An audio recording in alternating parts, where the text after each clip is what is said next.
The Germany and Ghana game, and today we have one new member in our cast filling in for Anmol. We have Prakash, we have Adi from last time, and we have Sejal, and myself, Kiran. So, guys, today is a crunch game for Ghana at the very least, I suppose. Groups looking fairly straightforward. Let's get the ball rolling. Prakash, how do you think? How would you rate Germany's chances overall in the tournament this year? First of all. Sorry, could you repeat that? How would you rate Germany's chances in the tournament overall so far? In the tournament overall? So far, how do you think Germany is living up to the expectations? I know they did beat Portugal 4-0, but it wasn't exactly as convincing as it might have been without the red card. No, the thing is, I don't think Germany played that well. I don't think the scoreline reflected the way they played in the last game. They were clinical overall, but I think the midfield was not in control as much as they would want it to have been. Portugal had their fair share of chances, and if they had been a bit more clinical and a bit more organized in putting the ball through to the right people, I think they could have got a couple of goals. And Germany scored 4 goals out of 6 chances or so, something like that, if I'm correct. Just being clinical. Yeah. So they need to step up, and the midfield has been the biggest area where they have taken a hit prior to the World Cup with injuries and stuff. So I think Germany will go on with their game as the tournament progresses, but if they don't, then they're going to be struggling in the knockout stages. Yeah, so like you said, the midfield has to step up, but the biggest problem that we've seen, at least on paper so far, has been that lack of a recognized out-and-out striker bar Miroslav Klose. So, Adi, what do you think they could do to counteract that? I mean, they don't really have a lethal striker now, and Klose is getting old, and nobody really plays that central position bar Muller, who can run maybe, and Podolski, who can finish. But ideally, you'd like to have both characteristics in one player. Well, the thing is, I don't think Germany wants to be playing with a central striker, because otherwise you had people like Kiesling, for example, at Leverkusen, who could have been, who on any other squad would walk in as one of the starting strikers. I think they're now very confident. At least Joachim Löw is very confident playing in this false 10 sort of system with a false 9 sort of system rather, with either Götze or Ozil or Muller, like whichever one they want, playing as a forward, and then just having a fluid, interchangeable like front line, and then someone or the other will end up benefiting. Last time it was Muller scoring a hat-trick. This time tonight it could be Götze. Another game it could be Ozil. I think they are fine right now without having a central figure. Okay, so like you, as usual, we probably will see someone playing a false 9 role, probably pinging the ball around. And do you think, Prakash, do you think they'll have a tendency to overplay it simply because they don't have a striker they can give the ball to and attack the goal directly? No, I don't think they'll tend to walk the ball into the net as much as that system might suggest that way. The Germans usually are very fast on the counter, and they'd like to put the ball in the net. They're not going to dilly-dally around the box and try to make the perfect pass. I think the system that they have been playing right now, I think they've been playing for a good 4 to 5 years now. It's not something that's suddenly started before the World Cup, unlike England, who's changed their formation suddenly after a loss to Chile. So they have been playing this formation for a while now, and the flexibility that formation offers in terms of their striker, I think it was a deliberate ploy not to take any striker apart from Klose, and Klose was only taken to add a different dimension in case they need to switch a play. So in case they need a plan B, I think they are very solid with the football philosophy that they have, and I think they're going to be all right as long as they sort the midfield out. They cannot be passing the ball so slow from defense to midfield to up front. They just need to quicken it up a bit. Yeah, so let's bring Sejal in right now. So we've seen that Germany will be relying on a very heavy midfield, do all the passing, and they might not be as direct as they would be with an out-and-out striker, but nevertheless they won't resort to tippy-tappy football. So what do you think is the best way Ghana can probably try to counteract that style of play? I actually agree with the point you made that they need an out-and-out striker, because Ozil playing up front, as a false 9, his finishing is very iffy. And they need somebody more clinical in the box, some poacher who can just get in while the crosses are being made. They can't keep relying on those long shots all the time. I really think they should probably have played Podolski because he has played on certain occasions as a forward, as a centre forward.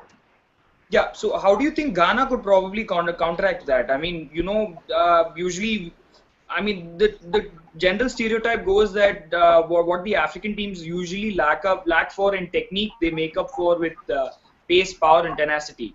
How do you think? I mean, but then Germany has such a talented midfield. How do you think Ghana can stifle that? I think Ghana will do exactly what Iran did today. They'll just sit back and they'll defend. That's what I think they'll do. I don't think they have too much of any other. I don't think they have any other tactic they could use because, like we discussed, the midfield in Germany is pretty tight, and defense isn't that bad either. So I think they'll just sit back and defend. If I could just continue from where Sejal left, I think what Ghana would be smart enough to do is to defend spaces rather than defend men. So once you defend spaces, then you deny them the opportunity to get past you. So you can sit back and play in your own 30 yards, and they can have all the ball that they want. They can have 70-80% possession. But once you hit the final third, then they don't have space to make those runs because the lack of an out and out striker means that they have to play the ball through you. They cannot just skip the ball past you over defense or lob the ball in or put some crosses in. So if you defend spaces and hit them on the counter, because they play with four centre backs, surprisingly enough. So if you hit them on the counter out wide, and then you can get the ball, and then it's something that they can do. Ghana should pack the midfield if that's how they usually play. But I think that's what their plan should be. Right. So, like you said, marking zones, that's a very interesting concept. It's basically the idea of choking off a midfield off the ball so they don't get the time and space to, put together those moves. But the thing is here being, Germany's got a very, very fluid midfield. I mean, one moment you have Müller playing in the false nine position. Sometimes he plays as far forward as an out-and-out striker. Sometimes he drifts onto the wing. And similarly, these three players at least, Ozil, Goetze, and Müller, are completely interchangeable. So, wouldn't be? I'll ask this question to Adi. Wouldn't it be more advisable to adopt a man-to-man strategy if you want to mark the midfield within the game, like putting a person on Ozil wherever he drifts so that you can minimize the damage that he does? It's something Iran did today very effectively. They always had a player or two. I mean, granted, they did divide it into two zones, but they always had a player always on Messi's heels today until the last moment, when probably the only reason he finally got some space to shoot was a couple of tired legs. So would you advocate man-to-man, or would you still stick with Prakash zonal allocation? I mean, you touched on it at the end, where Messi got that space, finally got it in the 90th minute, and he made them pay. I think fatigue when it comes to man-to-man marking, when it comes to marking someone who will go anywhere on the pitch, is a big issue. I mean, if you are normally starting at a left back and you have to mark someone on the right wing, then through the center, then through the left wing, it will tire you out. And I think that's where maybe Prakash had a point in terms of marking the zone, because individual players can pick up. So if Messi, or in this case, if Muller's on the right, then you know that your left centre back and your left back can go for that, or one of your defensive midfielders can switch over to the left. Similarly, when Muller comes to the right, comes to the left, then you can have your right-sided players on the defense go to Muller. But I think the positional discipline is more key than having one person on one player at all times. Because I think you can have a person come in, charge and press whenever. It doesn't have to be the same person at each point in time, and it will help save energy, throughout the 90 minutes. Okay, so we've discussed how Ghana might try to nullify Germany. Let's look at it the other way now. Now Ghana, straight off, as I read their lineup, I see some quite pacey players there. They've got Ayew, they've got Jian, they've got Atsu. These are all PC players, and this is again, I'd like to ask this to Sejal, because as you know, as a fellow Arsenal fan, we know exactly how Mertesacker plays, right? He's not the quickest player, he's not the quickest defender on the pitch, but he's excellent positionally. He has a brilliant reading of the game, and something that could be observed this season is he always relies on the right back to mop up on the extreme right side if possible, because he doesn't have the pace to cover that. Now, Germany are playing, I would say, something of a makeshift lineup, in the sense that Philipp Lahm is playing in the center of midfield rather than at his usual position of right back. Now at right back is Boateng, who's normally a defender. So do you think Ghana will look to exploit that, because Boateng, while being faster than Mertesacker, still is a central defender by nature, and he might not be able to deal with the pace of Ghanaian wings.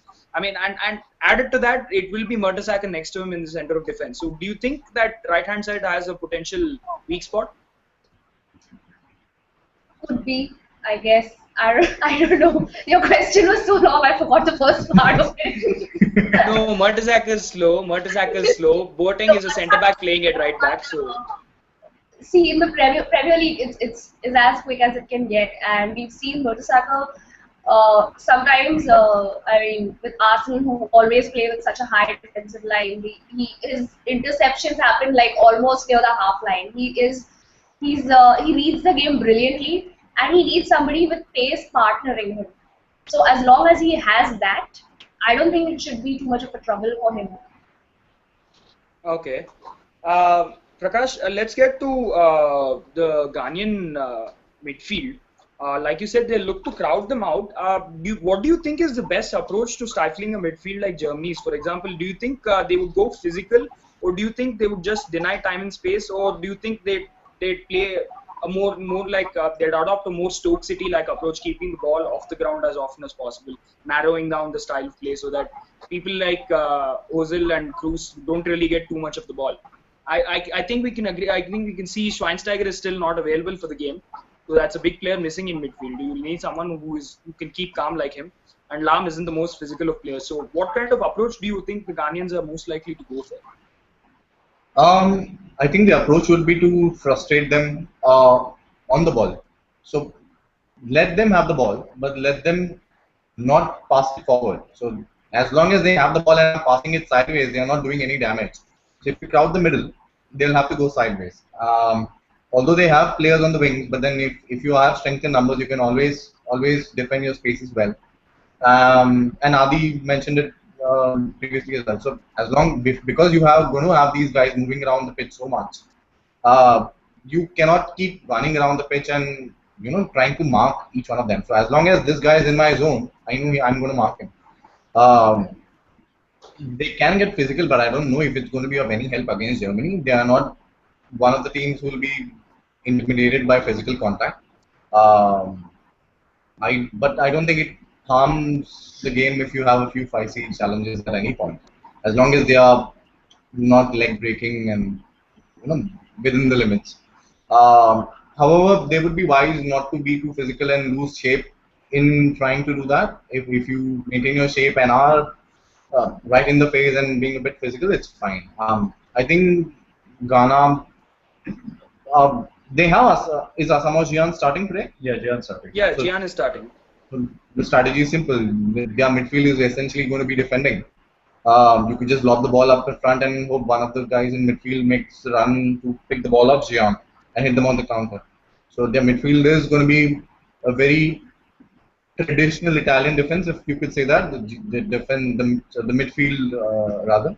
So the midfield essentially was for defending, and your strikers scored off from whatever ball was lobbed up front. Okay. Adi, now one final question regarding the style of play. We've seen this World Cup consists mostly of very free-flowing games. Even a couple of the nil-nils weren't really as bad as the scoreline suggested, simply because there was a lot of end-to-end action. The case being in point the Brazil-Mexico match. So, do you think actually when we're all expecting Ghana to come over and try to stop Germany from playing their game and try to frustrate Germany, do you think there's a chance Ghana might just surprise us and try to play Germany at their own game, try to counter, try to attack a bit more, be a bit more enterprising? Yeah, absolutely. I mean, I saw the Ghana-USA game, and I think if that is any indication, I wouldn't be surprised if Ghana were playing in a more attacking way than we expect them to. I mean, the USA game was different in that because the US got the early goal, they very quickly decided to sit back and let Ghana have the ball, and Ghana then spent a lot of time, dominating possession and trying to create chances, and overall providing more of the attacking input than the US were. And I think that will obviously, I mean, Germany isn't a team that's going to sit back, but I don't think Ghana is either. I think with players like Ayew and Kevin Prince Boateng, I mean even Muntari as a combative midfielder does like going forward. Then you've got, as you said, Atsu and Jian up front. I would be surprised if they are if you see them playing like the Italy sort of game in which they're sitting back, completely letting the other team dominate possession. I think Ghana will try to play their own game as well, and I think it could be risky for them in terms of it might provide space for Germany, but I think it also might be the best way to counter Germany. Just surprise them, be physical, be pacey, which they're both good at doing, and just take that attack to Germany at times. Right. One final topic that we'll touch on before we move to key players. As we know, this match is being described as the Battle of the Brothers. You have Kevin Prince on one side, and you have the other Boateng, Daniel, on the other side. So, how much? I'll go linearly. I'll start with Prakash and then Adi in this issue. How much of an impact do you think this will actually have? It's not the first time it's happening, and do you think it can affect proceedings in any way? Prakash, you first. I didn't catch your question at all. Sorry. There's the whole deal of it being the clash of the brothers. It's obviously the Boateng brothers, yeah. So it's obviously a bit of an emotional issue. Do you think that'll have any bearing on the game, or is it just a sideshow that's best ignored? It's just a sideshow flavor, in my opinion. I don't think it's going to have any bearing on the game. Because we're talking of professional football at the end of the day. It's not some petty rivalry is going to come and play a big game in a World Cup. It adds it's essentially good for journalist writing at the start of the game. Add some flavor and context to it, but nothing on the game field. Adi, what about you? I mean, what Prakash said is absolutely correct. I don't think it will add. It adds a subplot for us as viewers and for journalists and all that. But I think the only interesting point in terms of the game is just seeing how they play against each other, and not in terms of whether they let the emotions affect them, but just, I mean, they'd have some experience of having played against each other for so long that, and you can imagine Kevin Prince Boateng, at least given that he's an attacking player, that he will drift onto Jerome Boateng's side quite often, just through the attacking flow. And I think that would be interesting to see. I mean, or maybe it would just be an interesting thing from a point of view. Oh, he got past his brother. Oh, his brother tackled him. That sort of thing. I mean, other than that, yeah, in terms of the actual emotion of it affecting them, I don't think it'll happen. I think they'll have a nice handshake before the game, a nice hug after it. But in between those two moments, I think they will be, fully committed to the task at hand. Right. So, but then again, there's always the issue of, say, like Prakash said, there might be one or two tough challenges, right? And things might just get heated, and it's good to have a couple of people who really know each other off the pitch on both sides, on opposite sides, who might just help calm the tension down. I mean, that could probably have a bearing on the game. What about you, Sejal? Do you agree with them, or do you think it's got bigger significance, this whole thing? No, I don't think that would have any sort of bearing with the game. Technically, they're stepbrothers. They're not even. I don't think they're like that close. Yeah. So I don't think they're like that close or anything. Yeah, the cameras will be on them at all times. Oh, did they shake hands? Or did they swap jerseys? Yeah, that's gonna happen. But you have the Toure brothers after their brother died. They're still at Brazil. They're not returning to Ivory Coast. I think they would keep all their issues aside. They have played together in under 16, under 17 for Germany. So this is not going to be like they've been playing together or against each other for a very long time now. So I think they'll manage to kind of put their issues aside. And knowing players off the field, I'm not too sure.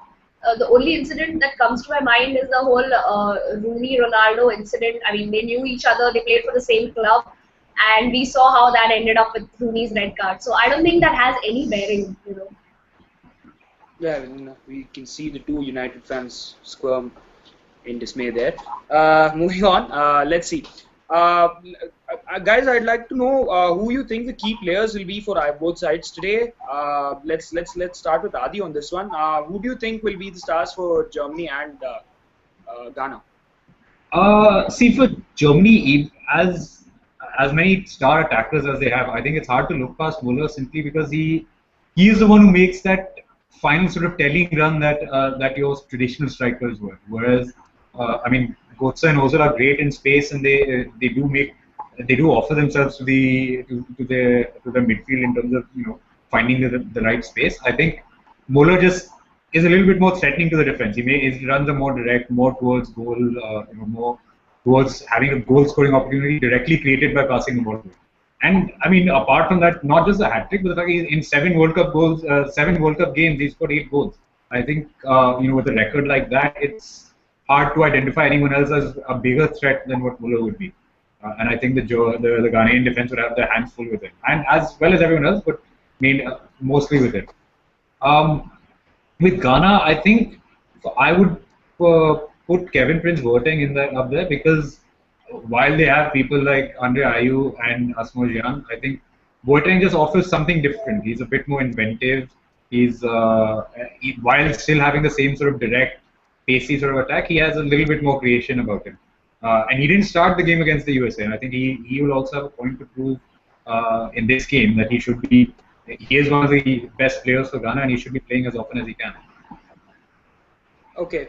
I'd agree with you there looking at Muller, but given that he's made his goal threat very evident, I think they'll pay a lot of attention to him, and I think actually this is the game where someone like Cruz will be looking to step up, simply because there is no Schweinsteiger, and this is the perfect opportunity he has to stamp his authority on the game. So I think Cruz will have a big game for Germany tonight. And then on the Ghanaian side, you probably have. I actually think their concentration will be on the wings because, like I said, they've got a slightly different looking German defense on the wing back positions. So I think Christian Atsu and Andre Ayew, I think they'll be seeing a lot of the ball when Ghana have possession. Sejal, what about you? Who do you think are the performers tonight? Potential performers? Ghana's potential performers. Yeah, both sides.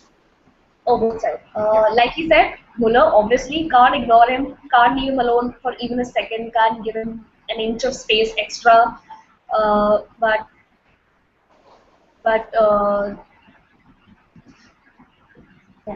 sorry. But yeah, other than that, I think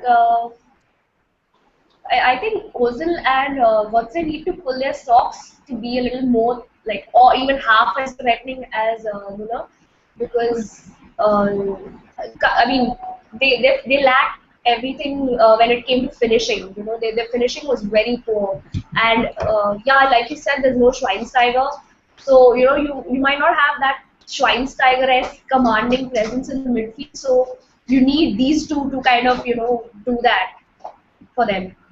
Yeah. And okay. Yeah. What about Ghana? Yeah, for Ghana, I think yeah. Sorry, we have no idea why we had a burst of details. Yeah. Yeah. For me, only 2 players for me for Ghana. It would be Gyan and Boateng. I think I agree with Adio here. Okay. I think we're getting closer to kickoff. Let's just do a fast segment on what do you think will be the matchups, which player versus which player, which area. Let's just take a quick tour through that. Let's start with you, Prakash. Where do you think the key battles will be? I think the key battle will be in the final third of the German area. In the attacking front, rather. So the Ghanaian defense, and it's all going to be about spaces because with Ozil and Cruz and Götze and Muller, you're going to get so much movement around that it's going to be difficult to keep track of who's where.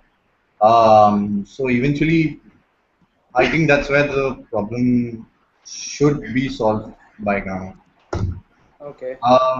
Otherwise, I think the midfield also, I think Adi touched on it earlier as well, that Suleiman Tari and Kevin Prince Boateng will play further up front, but then these two areas as well, I think, will be a bit key. Right. Adi, what about you? What do you think will be the areas to look out for? I mean, I think Prakash has pretty much hit the nail on the head. It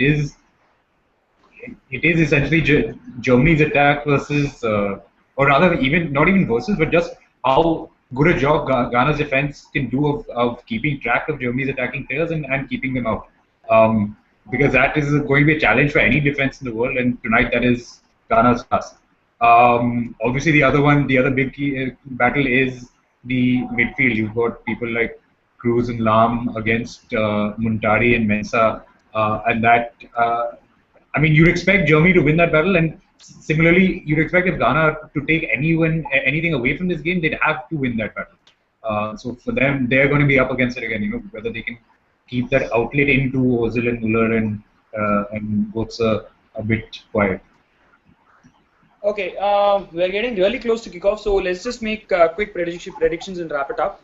Sejal, let's start with you. What do you think the scoreline will be? And if you could think of any potential scorers, please go ahead and name them. 4-1 to Germany for me.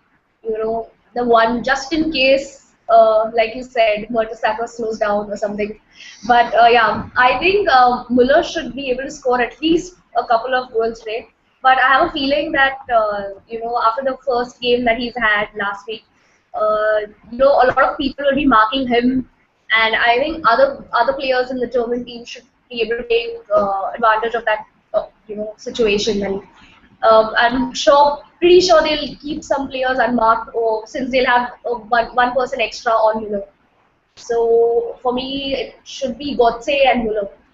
Okay. Prakash, what about you? I'll go for a German route, 4-0.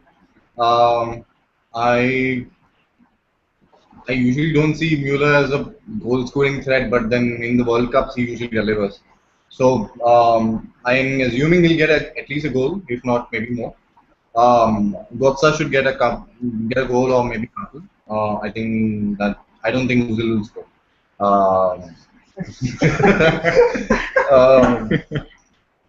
Yeah, so it's going to be a rout. Okay, Adi, what about you? I think, I mean, I'll still go for a Germany win, but I don't think it's going to be as comprehensive as Sejal and Prakash are suggesting, simply because for Ghana, this is a must-win game. And I think because of that, they will, at least at the beginning, come out of the blocks a lot quicker. I can see Boateng getting a goal. I think ultimately this might end up as more like a 2-1 or a 3-1 rather than a 4-goal German rout.